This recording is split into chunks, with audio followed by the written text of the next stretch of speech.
Okay, so I had also, you can tell I have like an iced tea obsession. But I had literally already filmed this, but the video was like almost 30 minutes and I felt like I just rambled and it didn't feel cohesive, and I had filmed the first part in the morning and the second part at night, and it was just all over the place. So I want to do it again. Even though it's not my first reaction to it, I, I still feel like it's, important. So I'm going to be watching Real Time with Bill Maher, don't know how to pronounce his last name, where it's the whole topic of fat shaming, and this will be purely based on my experience and my emotions, because so I don't know if I should give context of myself. I guess I should. From the age of 12, I've had my journey with eating and my weight has been difficult.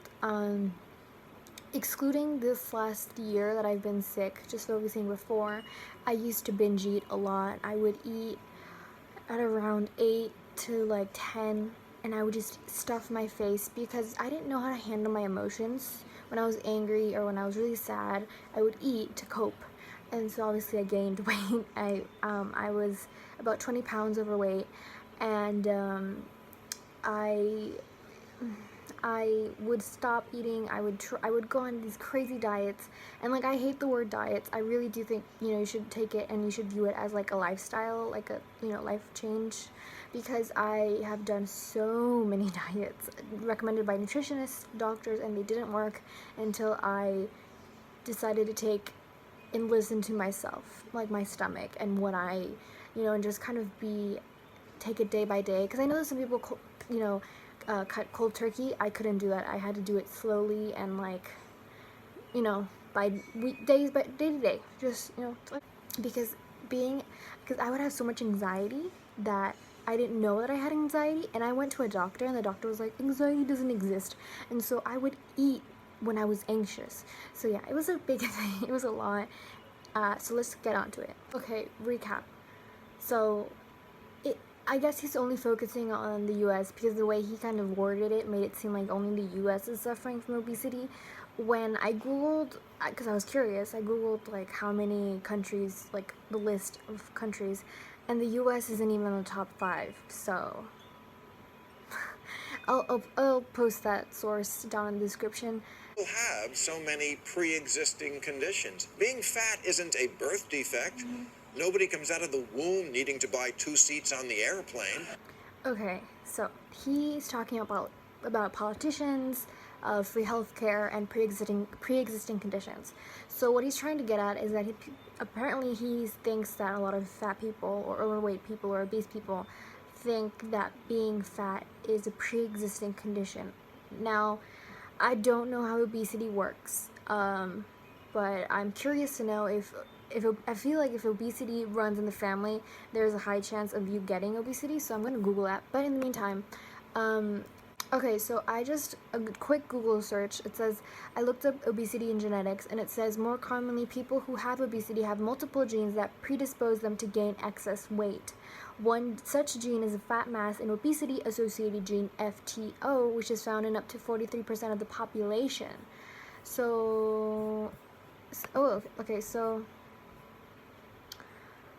it says, while some people may be genetically predisposed to obesity, if you have healthy changes in your diet, lifestyle, and environment, it can act as a counteract to a genetic predisposition. So there's that. And the thing is, pre-existing conditions have always existed. Just the medicine before wasn't that great. Like before, if you had a toothache, they would just rip out your entire tooth. Now you get like various procedures done to avoid that. Before it was like, oh, something's in his arm, let's just chop his arm off. Like, medicine has evolved, and it's a thing. Pre-existing conditions is a genetic thing that passes down from family to family. It might skip a generation, but it's there.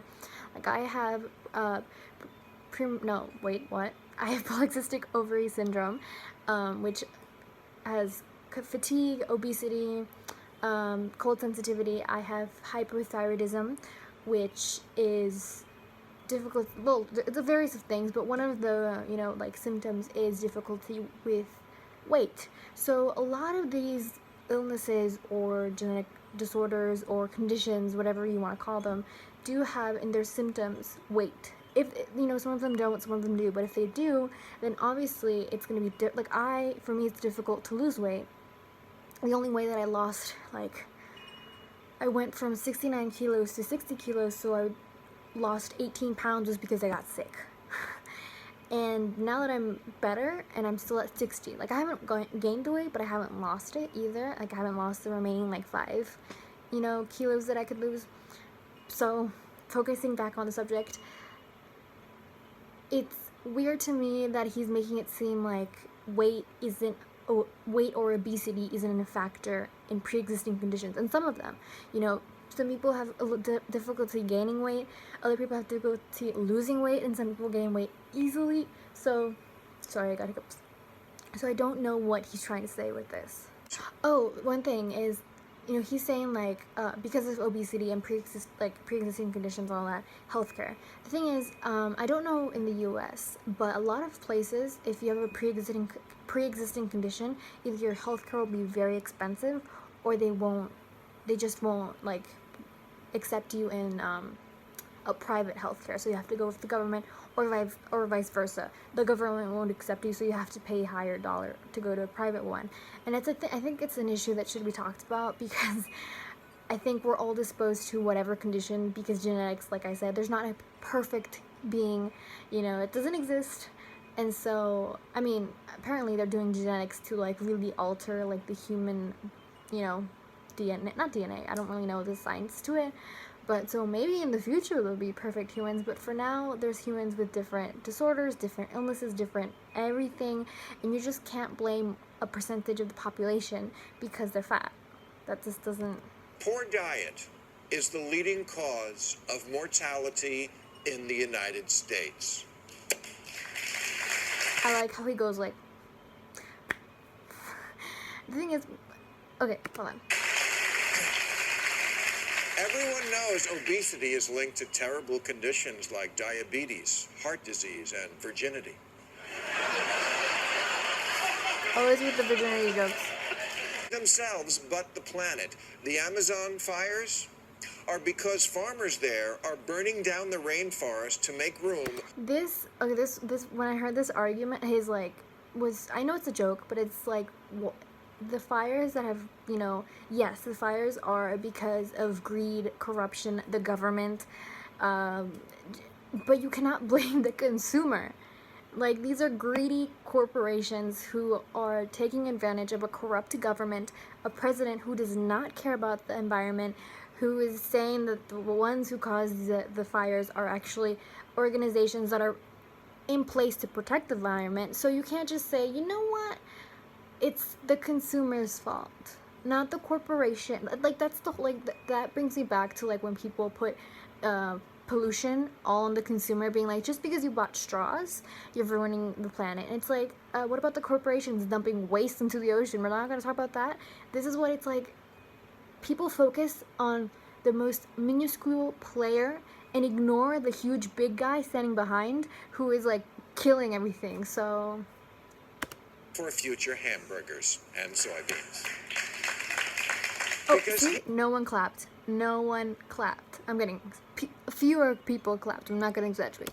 Little people clapped. We look at fried chicken and think, that's a good start. Now put it on a bun.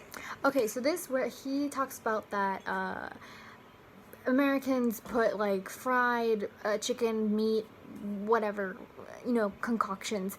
Where I live, there's literally a fried chicken pizza, it's combined. The pizza has fried chicken in it. He's acting like it's only in the U.S. Yes, in the U.S., some companies make ridiculous things that are food that looks like they're catered towards people who smoke pot, just because of the stereotype that people get the munchies. That's what it looks like, those foods. Or pregnant women who have weird cravings. But literally everywhere in the world, cultures make up weird stuff to eat. Weird, have you seen some things that Brazilians have made? Some pizzas with fruit, weird. And I'm not talking about pineapple, other fruit. And where I live, it's preposterous to think, that's so self-absorbed to think, oh, it's only my country. That is completely insane and bonkers, making weird food whatever, like weird creative food, whatever you want to, you know, cover it, call it. Like, we get shit because we make Dorito sushi. Like, in the sushi they put Doritos and banana, like where you fry the banana and you. Every country makes up weird things because people have different palates. And you know, like, I was watching a Korean Englishman video and they were talking about the burgers that they make, and like I said, every culture is different. And like, for example, in the Korean Englishman video, their like burgers had like three patties. So there's very large quantities of fast food, or different quantities of, not quantities, qualities, variables of fast food in the world that take and choose. Because like, it's just, I don't know, I think it's preposterous to think that the US is the only one who makes up weird things, like, you know?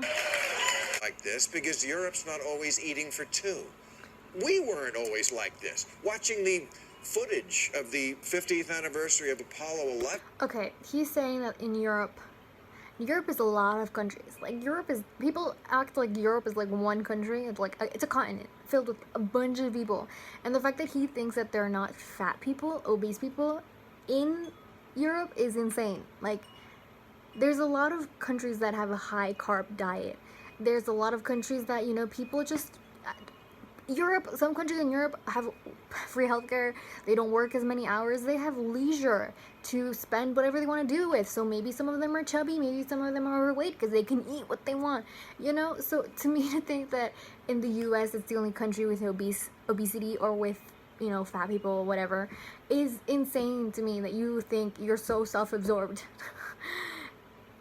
And, oh, you were just saying something else. What is...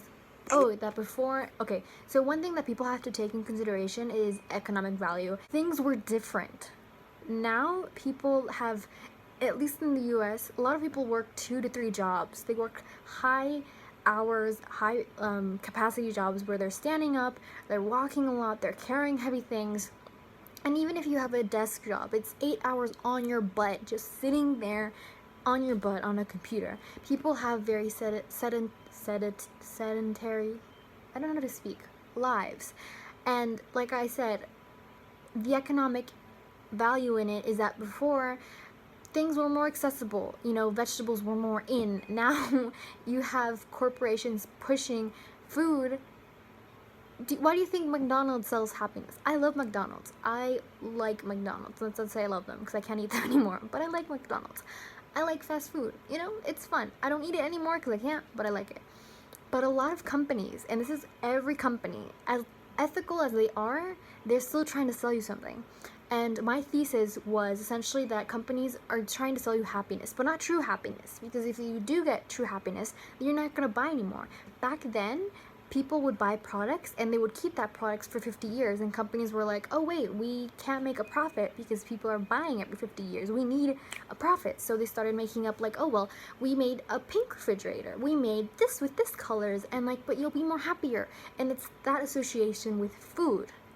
And as well as, like I said, I'm repeating this thing of the economic thing, a lot of people just don't have time to make meals. You need to take like an hour, 2 hours, depending on what you're making. Meal prepping on the weekends, people are tired. And so what is the cheap, fast solution? Is junk food. And if you have a family, if you're, you know, you have kids or you have parents or you're taking care of a group of people and you need to feed them, you're going to do the quickest way and cheapest way. And that's a thing that should be talked about in the government. Like, I remember when Michelle Obama wanted to put vegetables into like kids meal, like kids meals at lunch, and some people lost their marbles. People were like, don't tell my kid what to eat. It's like, what? Like, this should be a topic from the government, because people always say, but like, it's the parents, the blah blah blah. People don't all have the same chances. People don't all live in the same, like, no one has the same starting line, you know? Some people have more things than others. Some people have less opportunities. So a decent meal should be something that should be offered, and not a lot of people can do that. You know, some people have to just eat to survive. Oh my god, this video is getting long. Struck by how okay, I saw this. Isn't that why your Tinder picture is 3 years old? Now, what I will give him props is that he does talk about portion sizes, and the US has ridiculous portion size, but that's because the consumer gets bigger, and so they adapt and they give larger sizes.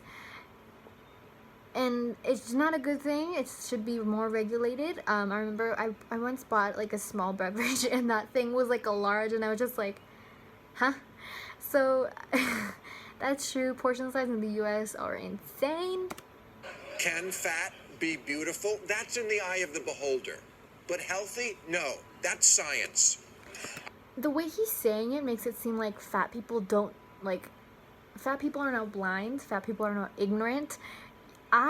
When I was overweight, I knew I was overweight. I was told by my doctors, and every time I would go to the doctor because I was sick or something unrelated, I would always start with, I know I'm overweight, I know the speech, can we focus on this thing? And they'd be like, oh, okay, cool, let's focus on this thing.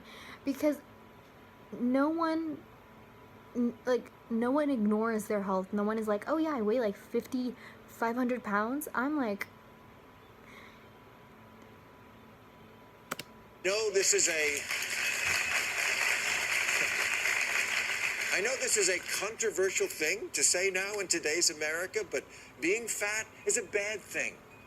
We shouldn't taunt people about it, and overeating shouldn't be singled out as the only vice. It's not. We all have something, but there's no smoking acceptance or drunk acceptance. When I drank too much, yeah, sometimes someone would say to me, that's not great for your health. This is the thing.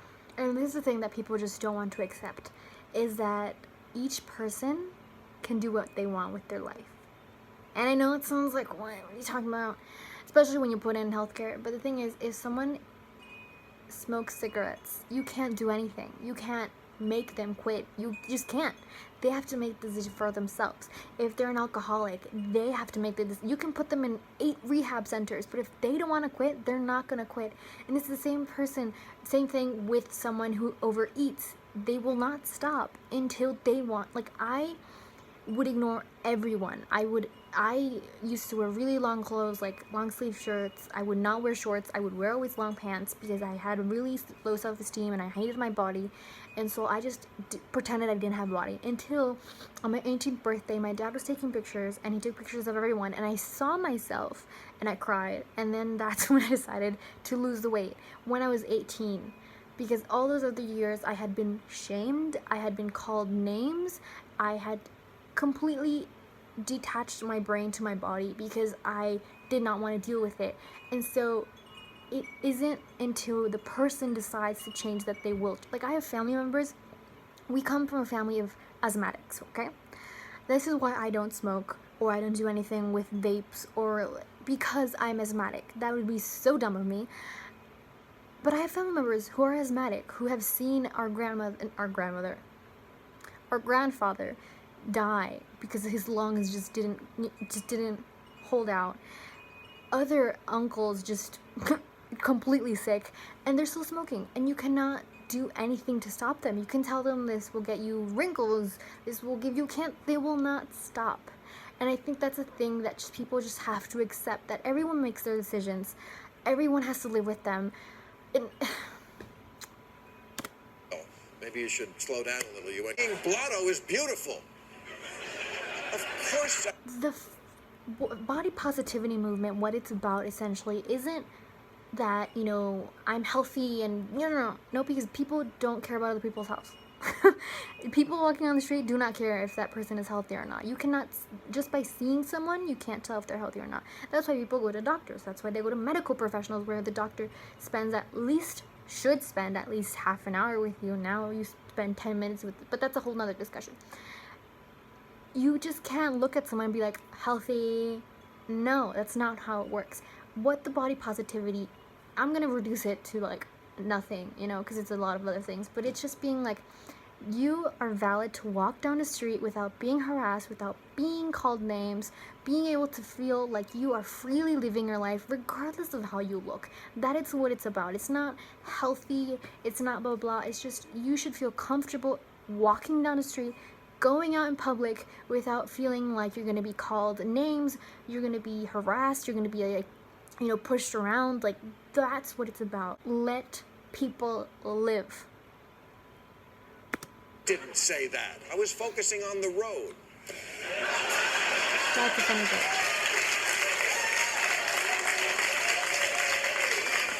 I like how they changed the camera to everyone else who's sitting there who I don't know who they are, but they're all like I don't know if they're comfortable or if they're kind of like, oh, this is not a good topic. One is even going like, When did it become taboo in this country to talk about getting healthy? Weight Watchers had to literally take. okay, Weight Watchers has so much controversy that like they took out an app marketed towards kids and watching what kids eat, and like just be very careful with that because that is a slippery slope for disaster. Like, just no. If you're really concerned about your child's eating habits, go to a nutritionist and try to talk to your child. Don't just force them to eat or cut them cold turkey or call them names. Like, just be very careful with that. And so Weight Watchers, I really would not like. Words weight and watchers. I'm not kidding. Out of their name, it's now WW because merely the idea of watching your weight is now bullying. What's next? Banning scales? Hey, liberals, you know how you hate it when. Scales, fun thing. I could not look at a scale because I got obsessed with weighing myself. I would get measurements and I would measure every part of my body. I would weigh myself morning and night and be like, okay, I weigh 65.3. Oh my god, I weigh 65.6. And it was this whole entire thing in my brain that now that voice telling me, don't eat, just skip a meal, is good thing, is quiet and hidden, and sometimes it comes out in talks, but normally it's not there. So I would recommend is if you know yourself and you know that's something that can make you become obsessive, just don't have a scale. Like, literally just don't do it. Just if you go to the gym, you know, weigh yourself once a month, but do not, like, that's, just know who you are. Just know yourself. Pointing out that fat is unhealthy. That's what's bad. No one is saying that fat is good and saying that fat is unhealthy is bad. People are just saying to let fat people live. That's all. Like, imagine every day you're walking down, people are calling you, people are looking at you in disgust, people aren't treating you right. What world would that, like, why would you want to go outside of that world? It's just letting people live. And the thing is, I am gonna be honest, no one cares about strangers' health in like an everyday setting. If you go out to the supermarket and you see someone walking, you're not gonna be like, I wonder if that lady buying carrots is healthy. No, you're not gonna do that. Me, I got sick a year ago, like I said in the beginning. I lost 9 kilos, which is 18 pounds. I was severely sick, could not eat, could not hold food. I had a severe abdominal pain. You know what people said to me? Oh my god, you look so great. Do not gain that weight back. You look amazing. Meanwhile, I was dying on the inside. And even when I did tell them, they were like, oh, well, at least this is a good, side effect.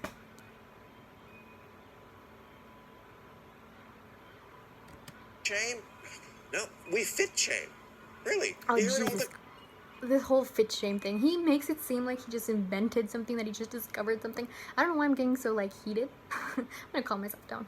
Fit shaming everyone's body has always existed. People have shamed skinny people, people have shamed fit people have shamed fat people shame anything and everyone. That has always been a thing. People tell skinny people to go eat a burger, to people tell fit people, like, oh, are you just obsessed, or whatever stereotype people have of, like, people who go to the gym. This shaming has always existed everywhere. People shame anything because some people are cruel, some people are sad, and some people are angry and they take it on others instead of just self-reflecting. So this whole shaming fit people is not this new thing. It's always existed. Someone sees a merely trim person, you should eat something. No, you should not eat something. Healthy so you can feel better about your fat ass? I've never seen a fat person tell someone else, go eat 20 cheeseburgers. Not. I have thin friends who have told me, are you sure you want to eat that? Are you sure you want to eat those fries? So, like I said, people are assholes, regardless of their size, their race, their gender, their sexual orientation. Assholes are everywhere. In August, 53 Americans died from mass shootings. Terrible, right? You know how many died from obesity? 40,000. Fat shaming doesn't need to end. It needs to make. I don't understand the equivalence to one thing to another. What does mass shooting do with obesity? Like, yes, unfortunately, in both, well, obesity can kill, and in mass shooting victims, they were killed, but I don't understand the correlation between them. And the fact that he's like, let's bring back fat shaming is like, what are you talking about? People are assholes. Fat shaming is not gonna work, because just like James Corden video, which if you haven't seen, I'll link it. If shaming worked, no one would be fat. Everyone would be masculine and fit, and just, it doesn't work. Shaming never works. So many aspects of my life, I have had teachers, family members shame me into something or shame me for doing something. Do you think I ever did that thing again? No. I was called once an idiot by my math teacher. Do you think I loved math? No. I was like, I'm not talking in class. I'm not going to do anything. I'm visible. I do not exist. Shaming never works. What it does is it depresses you. It puts you down. And what do people who are obese or who have, issues with eating? They're going to eat more. They're just going to stuff their face more. Me, when I was younger, shaming doesn't work. And the fact that he thinks that it does, or he's just joking that he does, I don't know. Maybe he does think that shaming works. It does not work. Do not shame people into doing something, because they're not going to do it. You're just going to ruin their day, their life, their anything, everything. This video is so longer than the first one that I made. I want to end this, because there's still like a minute left, but I just want to end this here. Be nice to people. Shaming doesn't work. Be patient with your body. Be patient with your weight journey. Remember that your body is a temple. When I mean that, I don't mean that in the sense of like, don't get tattoos or something like that. No. Just, your body is a vessel that is carrying you in this life. Your soul is in here, whatever you want to take in consideration of a soul, is in there. Your brain is in there. Everything is in there. So you want to live this life of how many years you have left in a good functioning vehicle, temple, whatever you want to call it, goop of bits inside, ew. You want to have a good time on this earth, not a bad time. And me, I know I always say like me, but this year that I've dealt with chronic gastritis, IBS, and a whole tier of things, it really does reevaluate your body and how you see it. So because of that, I would just recommend everyone to be the best that they can be, and to be as healthy as they can be. And you don't have to be healthy in a week, in a month. Take your time and go with your body. Don't listen to these people who are like, drink that pill. Did I just say drink that pill? Swallow that pill. It'll make you lose weight. Detox teas, those do not work. Just take it day by day, because it will work. There will be changes. And even if you don't lose the weight, as long as you feel good, you feel like you can walk, and you feel like re-energized, and you aren't tired, and you feel like your mood is good, then that's good. It's just mind-blowing to me, because a lot of people agree with this man, that they think that telling people, like I always go back to me, but it's like my personal experience. Like, I was called, like, oh, hide your disgusting fat, like, oh, you're chubby, so no one's gonna see you, like, oh my god, you're never gonna get with anyone, like, you really need to fix that. That traumatized me. Like, I still have that to this day. I'm freaking 23 years old. This does not leave people's brains. This does not leave them. When you insult someone, when you degrade them, when you shame them, that doesn't, like, go through one ear and then out the other. No, it sticks with them, but you, the person who's shaming, says one sentence, and then you go on and live with your merry life. But the person who you said it has to live with that for years, months, weeks. So just be nice. I feel like that's the ending message, is be nice. As much as you can to anyone you see. Smile, say hello, be polite. Don't, like, if you're just walking down the street and you see someone, don't criticize them. Don't say you look this way. Don't say that you need this to be healthy. Don't shame them. Just let them live. Let them go and go buy their ice cream, or go watch a play, or I don't know what people do in their free time. Human activities. So just be mindful, because words truly have impact and they can stay with someone for years, and you don't want to be the cause of just be mindful, be nice.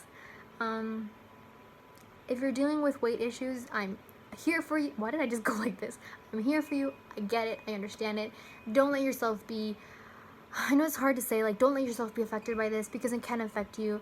And you even see me in this video get a little bit riled up, because it's ridiculous, because a lot of people think like this man, and a lot of people truly believe that, and will put their noses in people's business where they don't have to be in.